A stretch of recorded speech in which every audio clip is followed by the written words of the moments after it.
Welcome. I'm Jessica Tejan, and this is the Evolving to Exceptional podcast, where we talk about reaching peak performance in our workplaces, homes, and communities so that we can live our best life possible, an exceptional life.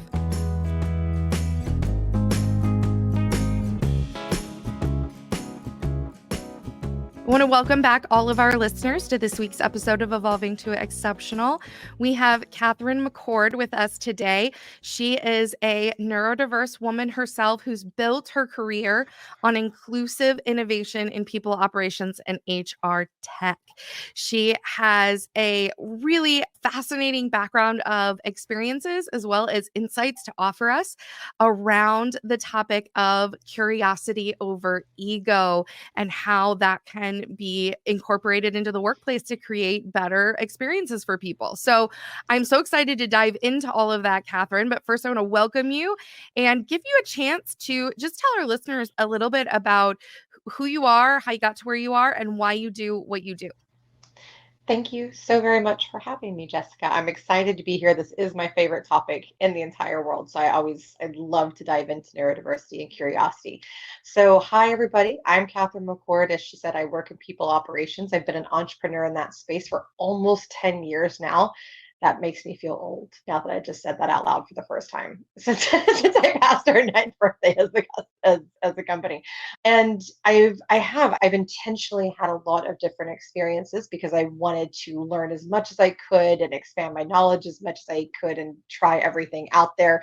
I have since become an international speaker and presenter, and I focus on innovating HR as well as on curiosity and the evolution of communication. And then my favorite topic of all, neurodiversity, which is really exciting. And then because I didn't have quite enough going on in my life, I just founded a charitable organization called the Neuroverse, which you can find at jointheneuroverse.org. And that's all about neurodiversity education, resources, community, and teaching the world that neurodiversity is awesome and that we can be the answer to sustainability.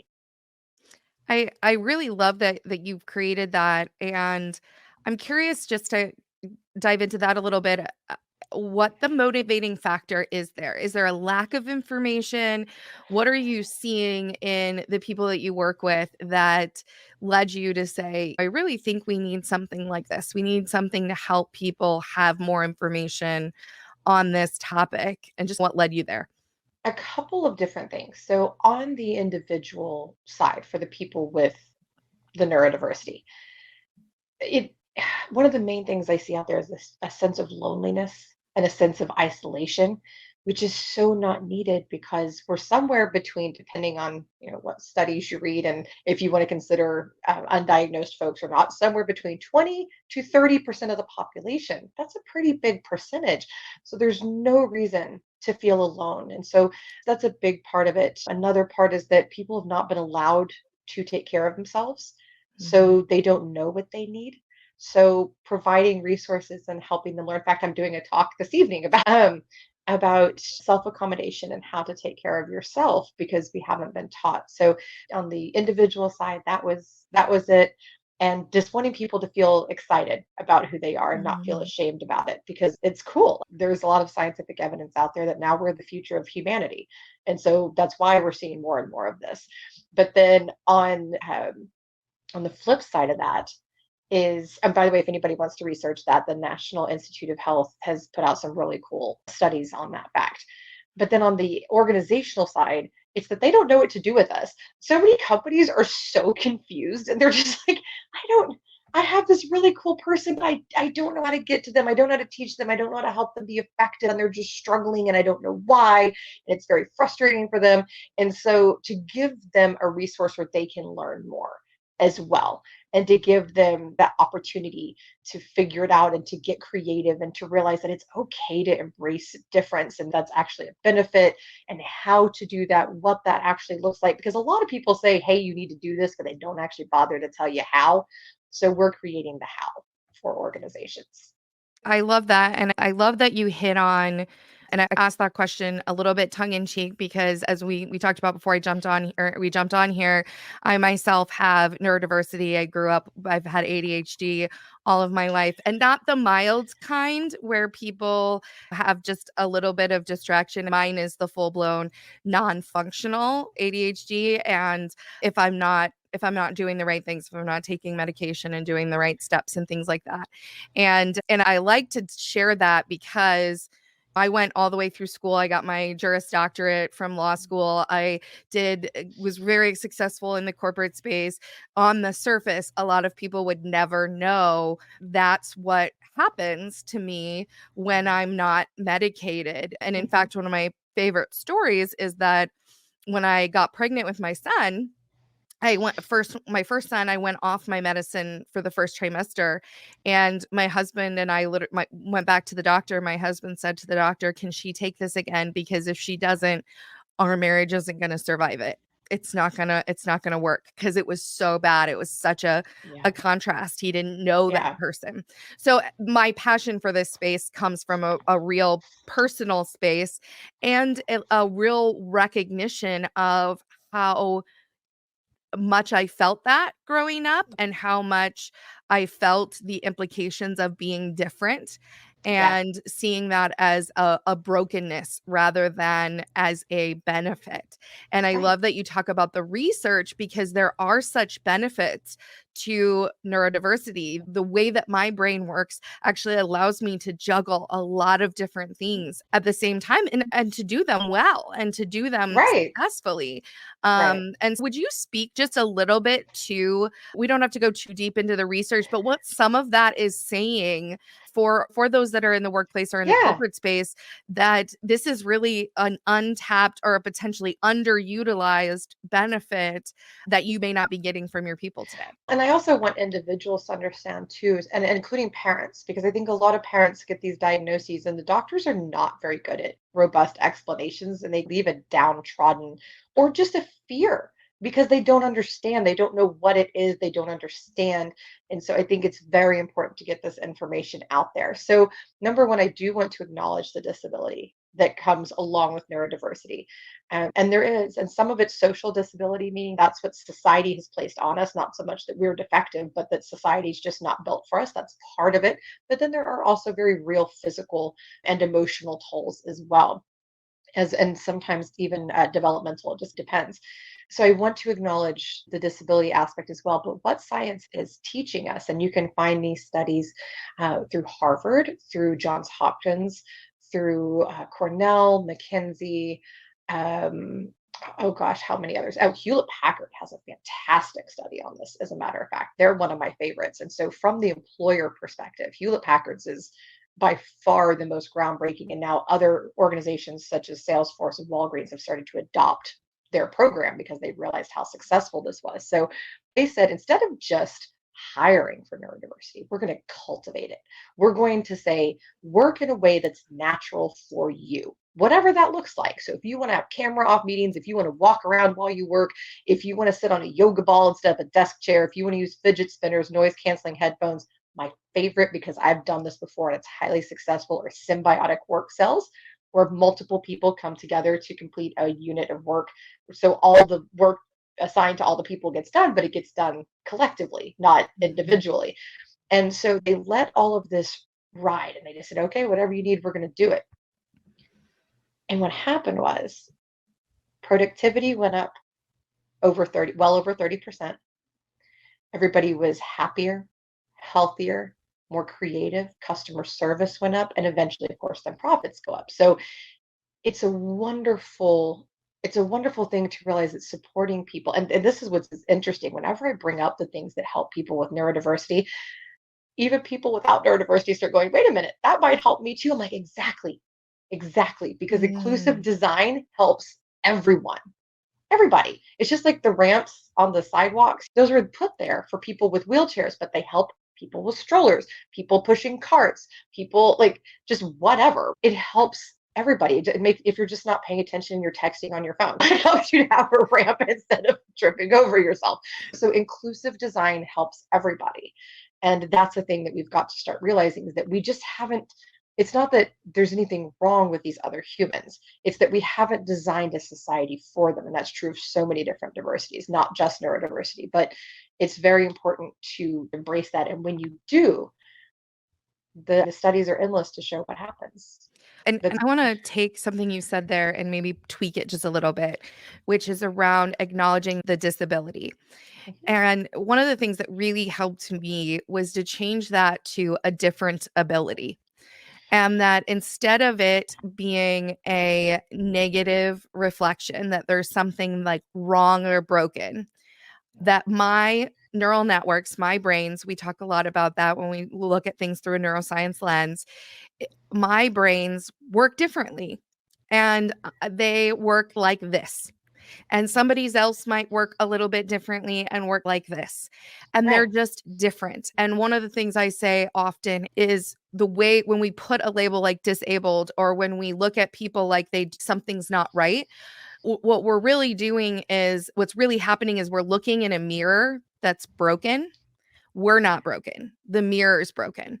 And so I Right. don't want to negate your point about that there may be negative impacts based upon the world and how people perceive or the impact of having a particular neurodiversity and how others perceive that neurodiversity and it impacting you. But it's the mirror that's broken. Each person was created perfectly the way that they were supposed to be created and has the ability to create meaningful input and live meaningful and valuable lives in our world Oh, within that body, within the neurodiversity they were gifted with. 100%. And when I mentioned social disability, that's exactly what that is. That's Yes. society saying that something is broken when it in fact is not.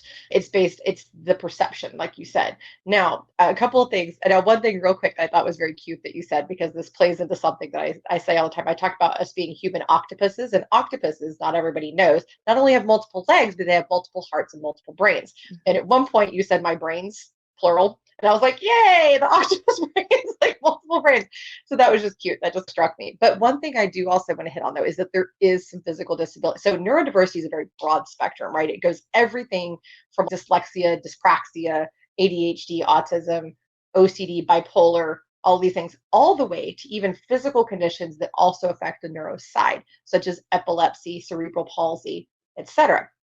One thing, though, that I do like to be very clear about is that while social disability, I would agree, is by far the biggest disability that we deal with, which has, again, nothing to do with us, but everything to do with society, there can be very real physical disabilities as well, depending on your neurodiversity.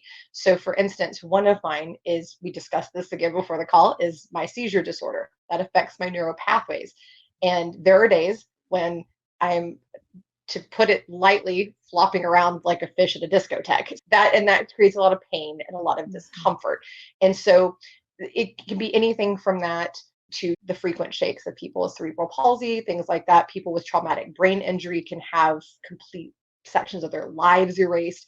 So I like to give honor to that. But to your point, a lot of the main disabilities that people see are not actually disabilities. So for instance, I've had people talk to me about, oh, people with autism don't communicate effectively. That's completely inaccurate. They communicate just fine. They just communicate differently than the rest of us. Now, there are nonverbal autistic folks and things like that, but even they communicate.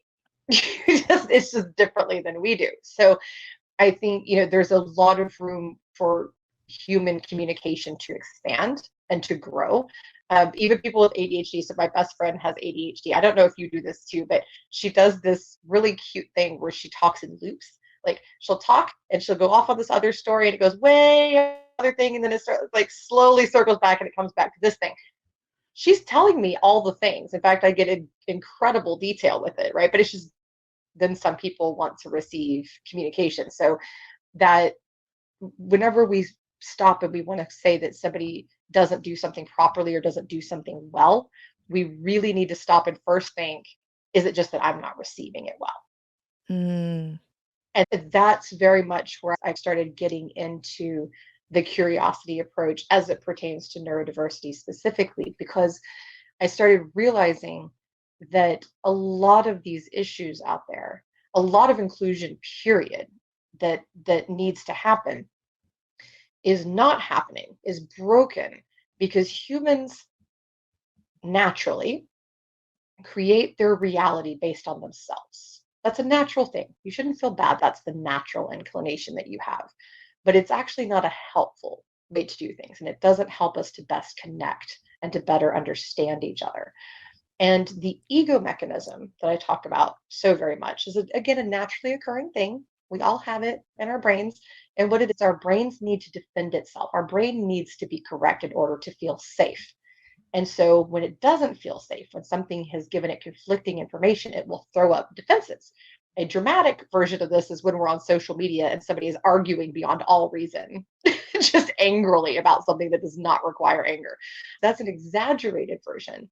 But then there are little micro versions of that every day where we see something and we automatically go, nope, that's not it, because that's not the thing that's in my head. And it's one of the things that I teach a lot is how to break that, to respond in curiosity. So that leads back to then okay, so this human is communicating this way. It is not effective. It is not hitting me right. It's upsetting me, or it's not effective for me, or whatever. So then stopping and going, okay, so what can I do? Or what compromise can we reach to make this more effective?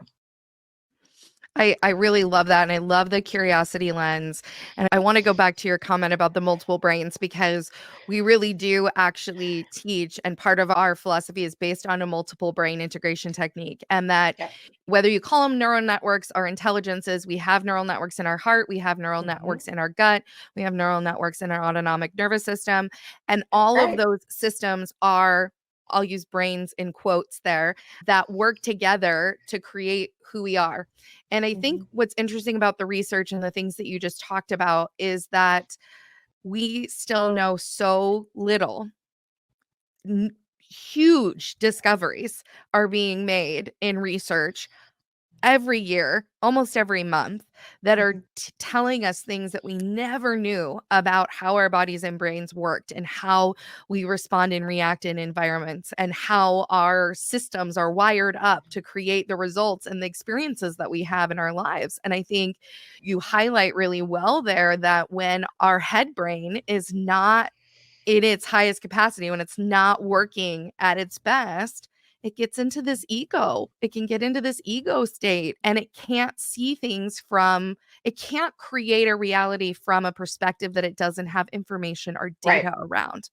And so that's where I think what you're talking about and what you do, I think, is so important, is helping to create that understanding so that Mhm. teams can come together and workplaces can figure out Yes.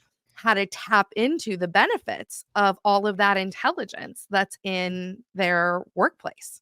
Oh, yeah. And when you start learning from other people, it's just extraordinary. And it completely expands your brain. And by the way, it's so funny. So people are addicted to that ego mechanism.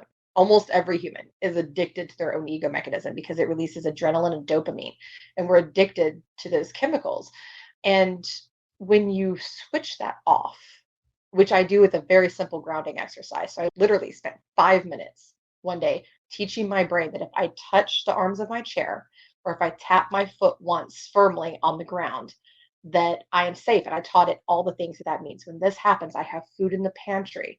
I have a roof over my head. No one is trying to attack me. My body is safe. Like, I walked it through these things. And so now I can just do that real quick. So whether I'm sitting or standing, it works. And my brain automatically knows I'm safe. This thing has happened. I am safe. And I taught myself that in 5 minutes. So now when something happens, I do that. And then I take a quick breath, and then I ask a question. And it's, it's become so fascinating because it's completely changed my relationships, every relationship in my life. It has completely changed my work. It's changed how I speak and relate to other humans. And it's made such a difference. And other people where I've taught this that have started using that have had the same experience. Every single one of them, to a person that's actually tried it, has come back and gone, oh my gosh, this is so different. This is so amazing. And what happens is when you do that, you release oxytocin, which is a bonding chemical, and it connects you to that other person. And we talk a lot in HR about vulnerability and an inclusion about vulnerability. And people always think that the most vulnerable thing you can do is share all these personal things about yourself. I have people all the time that say to me, oh my gosh, how can you say these things about yourself on a stage of however many people looking at you or on recordings, and you get so personal. I'm like, well, it took a little practice, but that wasn't really that hard. The most intimate thing that you can do is allow somebody else to change your neuro pathways. When you get curious with somebody, you're saying, I'm going to receive the information that you have and actually process it. And that physically changes your neurological synapses. And I don't think that there's anything more intimate than that. And so to create that kind of bond with another person is going to also stop a lot of the other potentially negative responses that you could have to them. And it will give you a different reaction to everything coming from them. So it's very important. It's not just about the questions, it's about the chemical release, and it's about the bond. And it's about creating more of a unified learning experience than a I'm the center of the universe and everyone just needs to hear what I have to say. It really is very different. So that's one of the main exercises I use both with individuals and with organizations to get them learning more about inclusion, learning more about neural processes, and just flat out communicating better. I really resonate with what you just said, especially the vulnerability piece.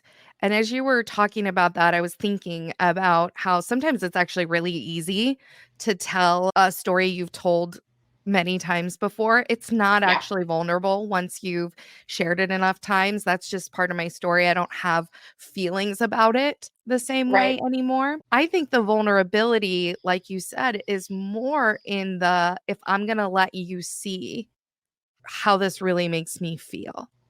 If Mhm. I'm gonna let you see inside me in order and I love it in pursuit of curiosity. Like that what you just said really upset me. That really bothered me. And I want to understand why. Can you Mhm. help me understand more of what led you to say that or to Mhm. and so now you're really allowing yourself to be seen in that what would maybe be called a weaker state or a A less more secure state. Yeah, it's a more open state. That's what I like to call Yes, it. So I used open. to volunteer with large cats, and I would actually go in with them, these massive, apex type predators, and I would interact with them. And when you do that, you have to use very specific body language, or you're going to end up in a very dangerous situation very quickly. And so one of the things that they always teach you is don't guard your midsection, because when you start doing that shows a lack of trust. So when you come in and you're comfortable showing your torso and your vulnerable places, then they relax and they realize, okay, this is not a threat. This is an okay situation. And so when you go into these situations with other people, I tell them, show the emotional and mental side of that. Mhm. It's the same process, it's just more internal than external. And making sure that you are really focused on the connection aspect is huge. And one thing too, so a lot of people go, oh, I want to understand why somebody said something that upset me. So one thing, and yes, that is important, and I put a lot of value into that, especially if it was obviously intended to be rude. But the other side of that can be maybe it wasn't actually rude, maybe it wasn't actually offensive, and something in my past caused me to respond that way. And I need to address that. And then we need to come to an understanding, because sometimes it's still not okay to say those things to you. So it still needs to be addressed on both sides. But we also need to use the curiosity with ourselves too and go, hold on, why am I feeling that? I'll do that to myself all the time. There are certain things that'll just make me tick. I was at a talk. In fact, this was back when I got the term curiosity to apply to the things that I teach, was from a gentleman named Seth Butler. And we were at a great event called the HRDS, the HR Human Revolution Disruptor Summit. And he said something about, he was talking about forgiveness and all this. And he said something about forgiving Michael Vick, who fought dogs and all this. He didn't know. I had previously, long time ago, worked at the SPCA. I had known some of those dogs. I saw what happened. And I was like, hell no, burn him at the stake. Like, no forgiveness for this human. And it was a way more aggressive response than what it needed to be. And Seth just calmed down, just paused and just waited for me to get, and I said, okay, so I'm going to need to pause on this. We're going to come back to this in a minute. And then we were able to talk it out. And I explained to him why I felt that way. He explained his thing, and we came to a great mutual understanding. But it was just, sometimes you have to acknowledge the internal aspects too, and take responsibility for that as well as the external and trying to understand other humans. So it's both. We have to really learn ourselves, and we have to really learn the other people too if we want to be successful communicators. Yes, and I think when we have a reaction like that to something, to start from a place of curiosity before we even dive into our own inner work to Right. understand the facts fully. I know I've had some recent situations where I've had a team member who thought I was frustrated with her. And so she immediately came back and said, I sense that maybe you were frustrated. And I was absolutely not at all. And so it was really important for her to express that sensation so I could quickly clarify, oh no, I'm just at my limit. I can't make any more decisions today. Like Yeah. I can't. And it has nothing to do with you. I'm just done. Yeah. And then all that, all her rumination, her ego goes away because Right. there's nothing there. I think what might be helpful on that topic is we're using the term ego, and I'm not sure everybody will know what we mean by that. And so could Fair you enough. help give some examples of what we mean when we're talking about ego? What is it? What does our ego look like when our ego shows up? So our ego is, again, typically it's ultimately a defense mechanism, right? It's there to help us feel safe. But what it does is it's very attacky. It's very, this is wrong, or it sends you into fight or flight. A lot of times when you're in fight or flight, there's an ego component to that as well. So when your ego rears its head, the way that you can recognize that is when you have a very strong, immediate emotional response to something. That's a great way to realize, oh, wait a minute. Because what we have to remember is that factually, our response has a lot more to do with us than that other human. So when you have a very strong emotional response to something, it's always wise to stop, recognize that ego defense, and determine if it's needed or not. And sometimes it is, right? And sometimes it is, and that's okay. But other times, and most of the time, honestly, it's not. And so we need to stop, reset, and go to that curiosity. So the ego defense can easily be felt with a strong emotional response because our defense mechanisms coming out. That's all that rush of frustration that you feel, or fear that you feel, or anger that you feel. That's the rush of hormones being released. And so you need to turn them off. That's why I said I do that real quick grounding exercise, because that turns them off, and it goes, no, thank you. Don't need that. Thank you so much. Thank you for trying, but don't need it. And then you can just keep going with it. It's just your body trying to, in your mind, trying to defend itself is ultimately what it is, but it's not really needed. Yeah. So it Yeah, creates a I think problem. Cy Wakeman, who is a friend of mine, she uses the term, I've done her reality-based leadership. She uses the term reason, stories, and excuses. Anytime Yeah. you're in making up reason, stories, and excuses as to why something happened. And as you were talking about it, and the reactiveness of it, I think it's important to point out often that is a physical response. You actually Yes. feel it in your body, a tenseness, an Mm-hmm. intensity. The physical comes before the ego jumps in to protect the body. So the ego's Right. jumping in to make up a story, come up with a reason why they're wrong and I'm right, why it's not my fault, to come Mm-hmm. up with that defense. And while in a lot of cases we don't need our ego, while in a lot of cases we would benefit from going forward with curiosity, it's important to go with that curiosity first to understand why our body is reacting that Mm-hmm. way, because in some situations it's appropriate. Oh, In yes. some situations, our Mm-hmm. body may be reacting because this person is actually very unsafe. And we Yes. need to be very careful with how we Mm-hmm. interact with this person, Yeah. or this situation is going to turn out or escalate or 100%. And if whatever. you So ever feel threatened by a person, I just want to put this out there. If you ever feel threatened by a person, if that's the response that your body is giving you, or if it's giving you the, I don't think I like this kind of vibe, back away, physically leave the situation. You can always circle back later. But if there is a human that is initiating that response, there is a reason. So there are chemical responses that happen between human beings, and we can actually pick up when somebody is being predatory.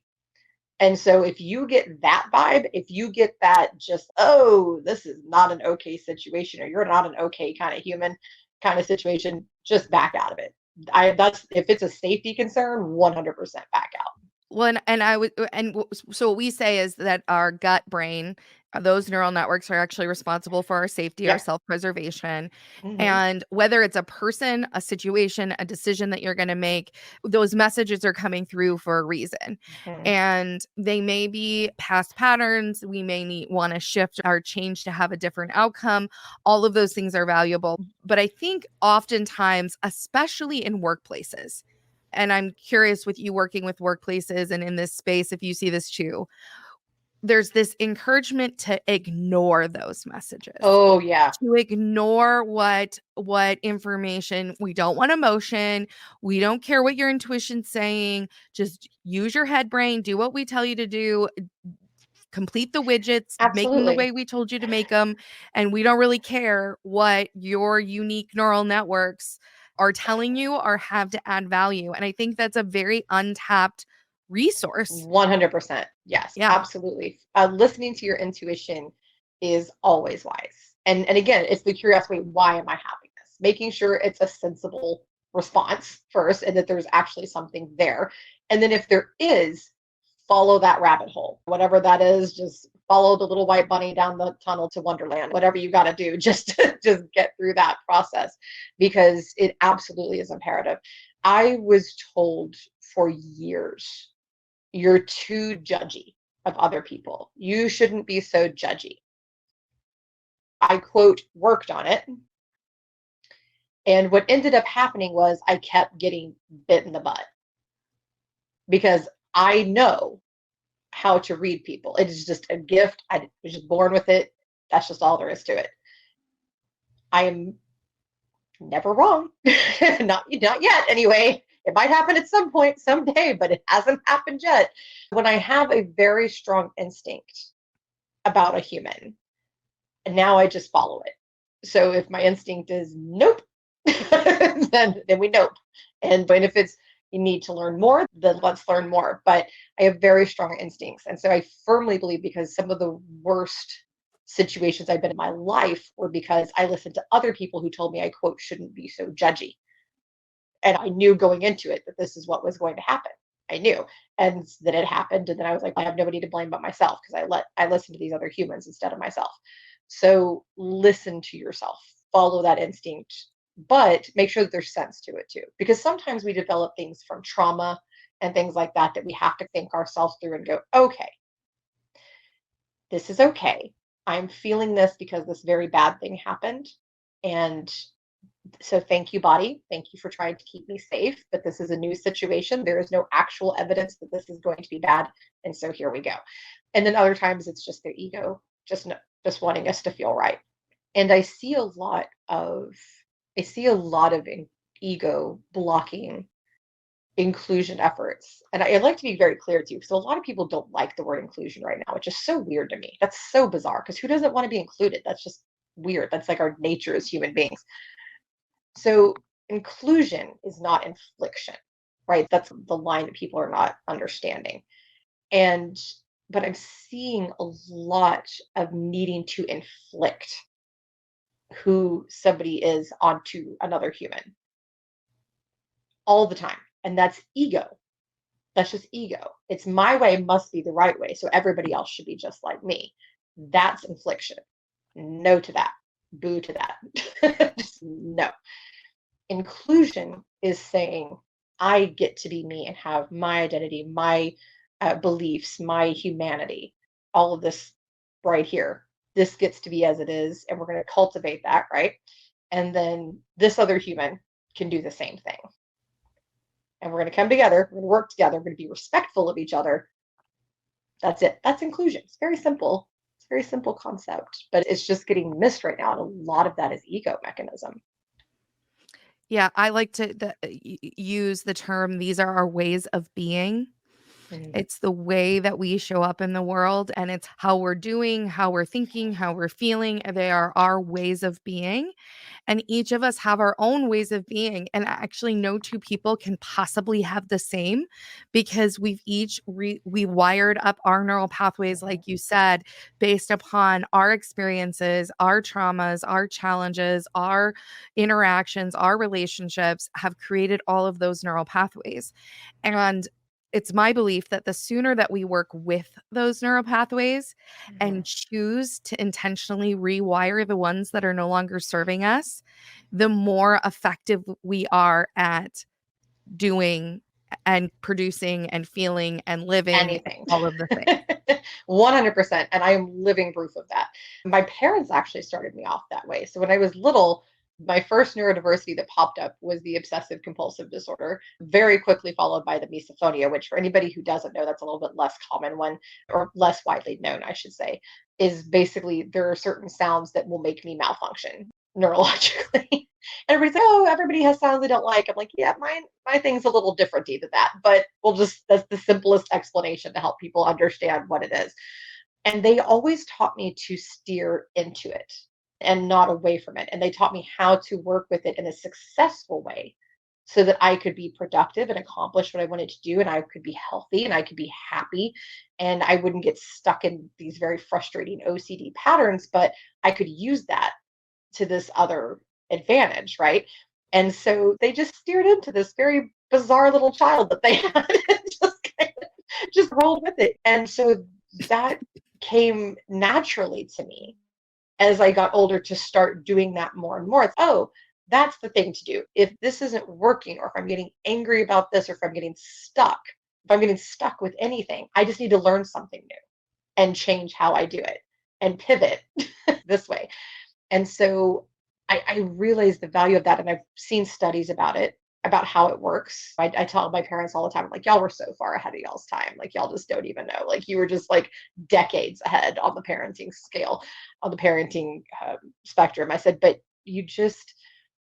that is such a thing to learn to work with yourself and to evolve yourself and to learn to communicate with others, to understand other beings, and that your way isn't it.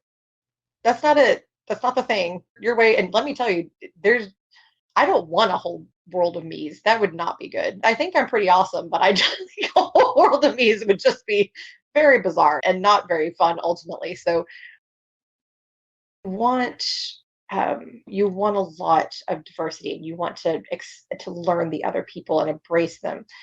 And there's a lot to. Have you noticed there's this new trend that being a jerk is like the thing to do in certain crowds? That's just the thing. Like, you should just be a jerk. And I'm like, no, It's a that's not it. choice. It's a So choice, it's a right? choice that you're making. I don't agree with it. I don't think it's very productive, but So okay. so I'm curious a little bit to get into what it is that you do with workplaces Hmm. around some of the challenges that exist with working with neurotypical versus neurodivergent teams, and how Right. to, how you work with workplaces to improve that experience on both sides. So first of all, one of the main things that I do is help everybody understand how to break the ego mechanism to start communicating effectively, because if you can't communicate effectively, you're never going to get anywhere. So we start there, and then we learn about neurodiversity. We learn what it is, how it works, all the different cool things. I bring in some examples, let them see. We get fun, and we get very psychological safe environment. I tell everybody, ask any question. There are no questions off limits, and people get so into that, and they really get to ask the things that are really on their minds. And some of them, like the neurodiverse people in the room, will giggle. And I do this with other inclusion factors too, right? So whoever it is, they'll giggle, but then they're like, no, but I see that. Like, why would you know that? Like, we know it because we live it, but why would you know that? And so we create a very uh, psychologically safe environment. We ask the real questions. We solve those problems so that everybody's brain is in the right setting. And then we stop. The next thing is we've got to redesign everything. And that sounds so scary to people, but really and truly, it's so simple because you just take a process, you look at it and go, okay, here's the thing. We got to get from here to here.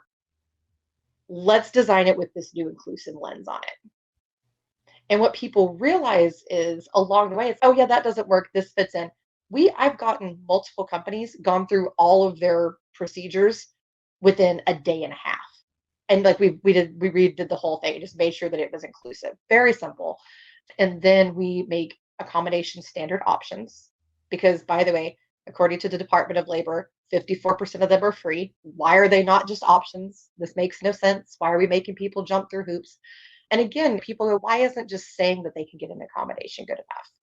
And a couple of things. Number one, people know that they're going to experience discrimination with disability. They're not going to trust you unless you have done something to show them that, yes, you actually care.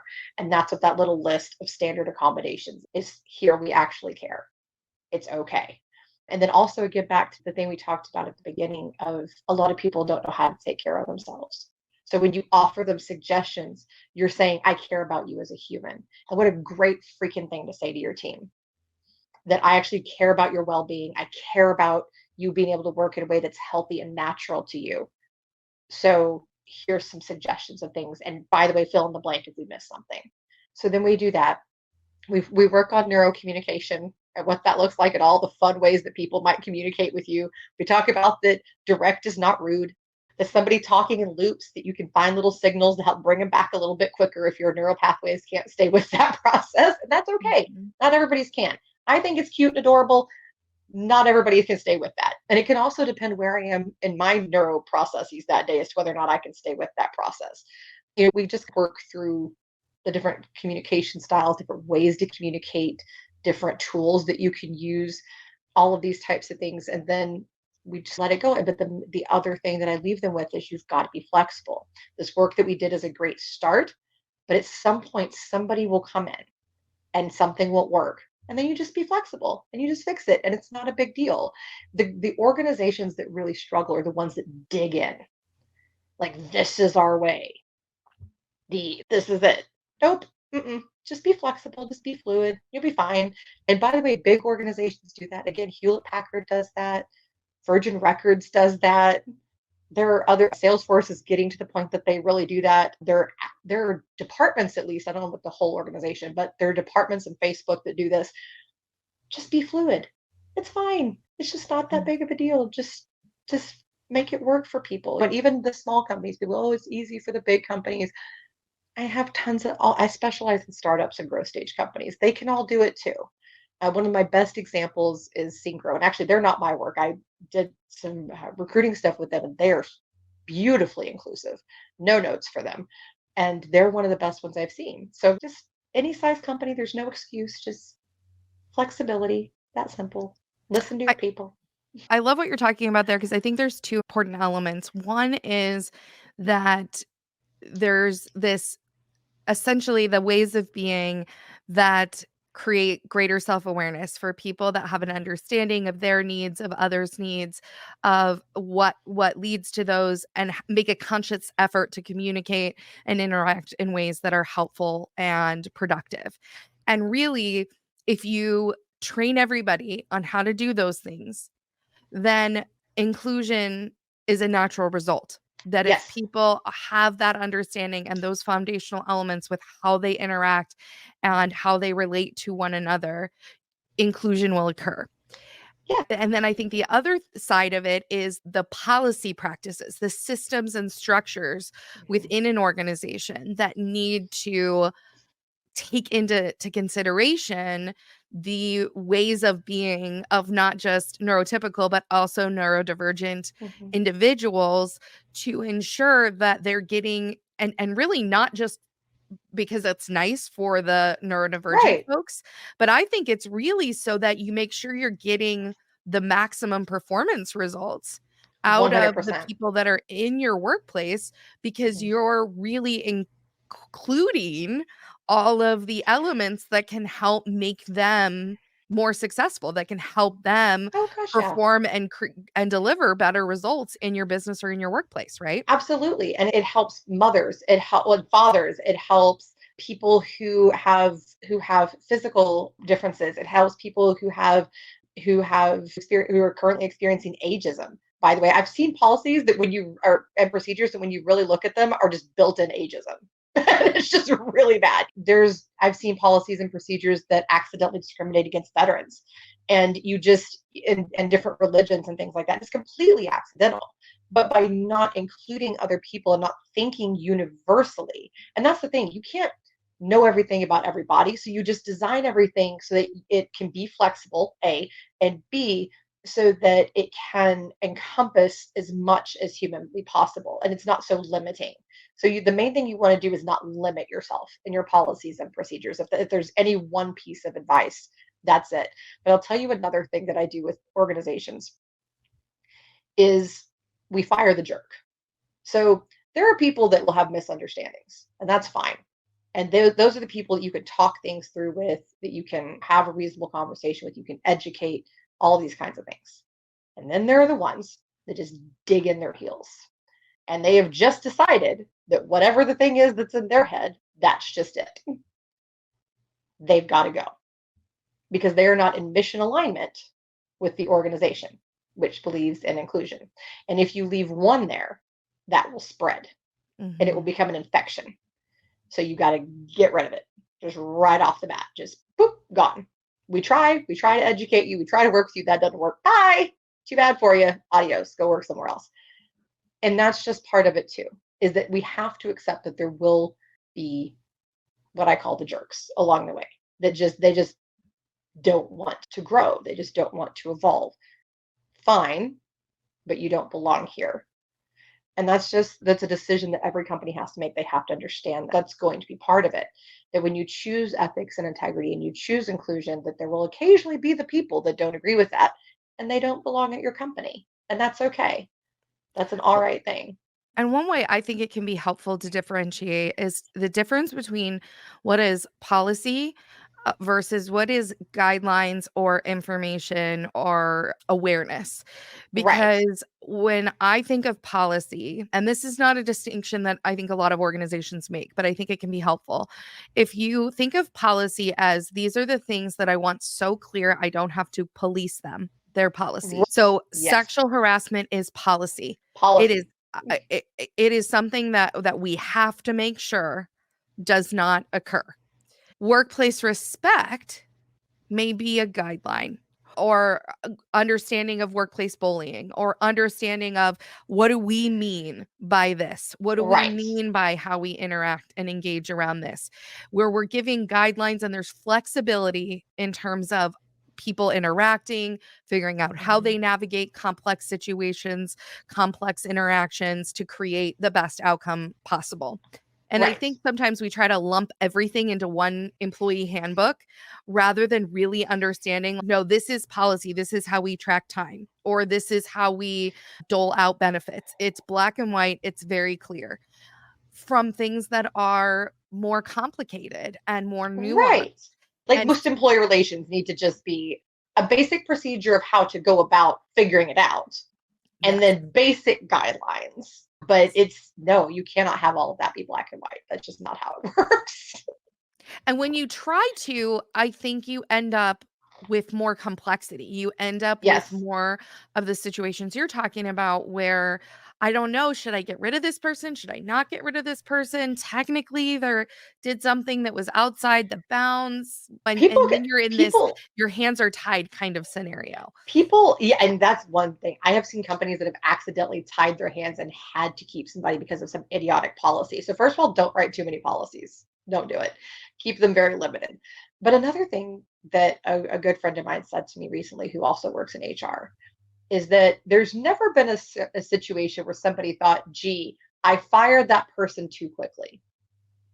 And yet all the time in HR, we hear, I waited way too long. I kept that person way too long. So again, back to listening to your instincts. Occasionally, there's just going to be a person. And I get asked a lot, how do you distinguish somebody who has an inclusion misunderstanding or respect misunderstanding from the jerk? I said, the biggest way is their response. When you come to them, is there a sense of, oh my gosh, okay, let's fix this? Or is it, no, I was right because, and even then, like, I'll give them one shot. Okay, maybe that's just their ego mechanism. Let's just make sure, let's test this out. But if they dig those heels in, that's how you know. This is an inflexible person. This is not going to work out. We need flexibility to be, and in leadership especially, this one always makes me laugh because every time I'm in a big group and I say this, you see those few people that like get this look on their face, but kind of an expression. And I say, if you're in leadership and you do not believe that inclusion is part of your job, or that taking care of your people is part of your job, you're in the wrong line of work. Please exit. You do not belong here. Maybe later when you've learned these things, you can come back. But this is your job, is to take care of the humans, period. Assuming the company defines it that way. No, really all leadership, that is your job, because all managers, their job is to take care of the people. Now, different companies define how taking care of them works, that kind of thing. But ultimately, your job, if you're in management at any company, your mentality should be, how can I help and support my people? If it's not, how do I support my people to some extent or another? You've missed the boat, completely missed the boat. And the same thing like with HR, there's some people that I'm like, no, please exit. Just go that way. You're in the wrong line of work. Please stop. But seriously, for leadership, if somebody does not understand taking care of people, sometimes that can be trained. So start working with them, providing that kind of coaching. But if they're not there yet, it's time to put them in a different role until they figure out how to get there. Because taking care of people is the job. Training, mentoring, supplying whatever it is that they need, that's your job. And I think that in my experience, that is the case if people are leading and managing other people. There are instances where there are leadership roles that are strategic, that are business development or project management focused, and they're not responsible for the people component. They're responsible for another element. So that's my and that's different. That's if my you're a people distinction leader, of if you're managing people, yes, I agree completely. This is your thing. Yes, if you're managing the humans of the organization, that is your thing. But yeah, no, if you're like a tech leader or something like that and you have no actual responsibility to the humans, that's different. That's very different. So I think we've talked a lot about a lot of really interesting topics. I think we could probably go all day with this topic, given both of our passion around this. But as you think about what you do and the science of putting this curiosity before ego and helping to navigate the neurodiversity, what would you most want our listeners to understand about that? That it's not just about other people, it will help you. It will exponentially elevate your life, not just your work, not just your communication. It will elevate your entire life to learn to be this way. Trust me on this. 100% it works. And everybody's path with it is different. What everybody learns and takes from curiosity is different, but it always comes out beneficial. I love that. I wish we could go all day. I want to give you a chance to give any final thoughts, final words of wisdom you have for our audience. I think we've covered so much of value. You hit on some really powerful science statistics at the beginning of this episode. And I think it's important for our listeners to remember that everything we're talking about really truly is based in the neuroscience of human performance. And that when you tap into that human performance, the opportunities are almost endless because we know so little and have used such a small percentage of the wisdom of the people in our workplaces that there's so much more we can do. So any final thoughts, Katherine, words of wisdom for our listeners as we wrap the episode up? And where can they get a hold of you if they want to work with you? Sure, absolutely. So you can get hold of me on LinkedIn. I eat, live, and breathe on LinkedIn. You can go to my professional site, which is titanmanagementusa.com, or you can also now go to join the neuroverse.org, and neuroverse is Neuroverse. So join the neuroverse.org.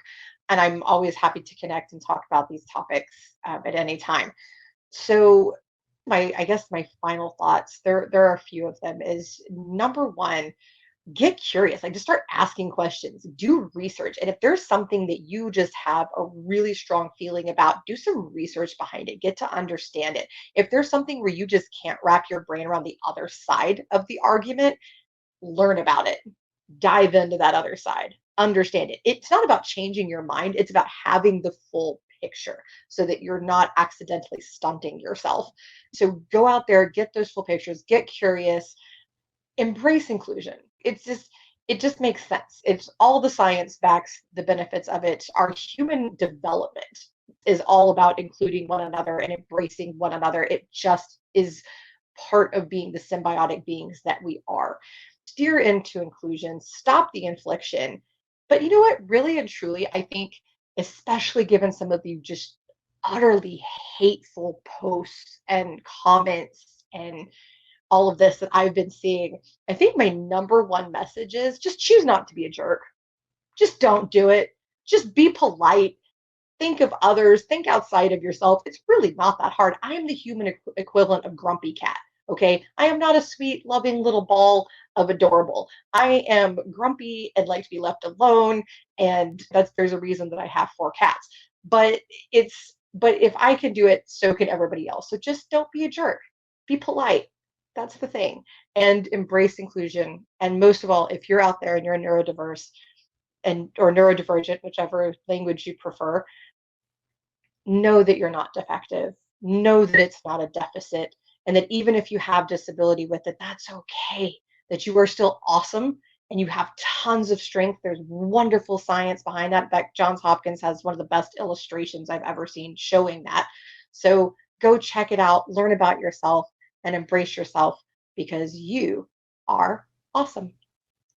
I love that, and I love that we are always focused on how can we stay curious, continue to look for those opportunities to grow, to evolve, to rewire our neural pathways so that we can live our best life, so that we can have more exceptional experiences on our life journey, and that we can do this by learning how to intentionally evolve ourselves in order to create that life. So for all of our listeners, thank you for joining in today. We hope you have a wonderful rest of your day, and we will be back again next week with another episode.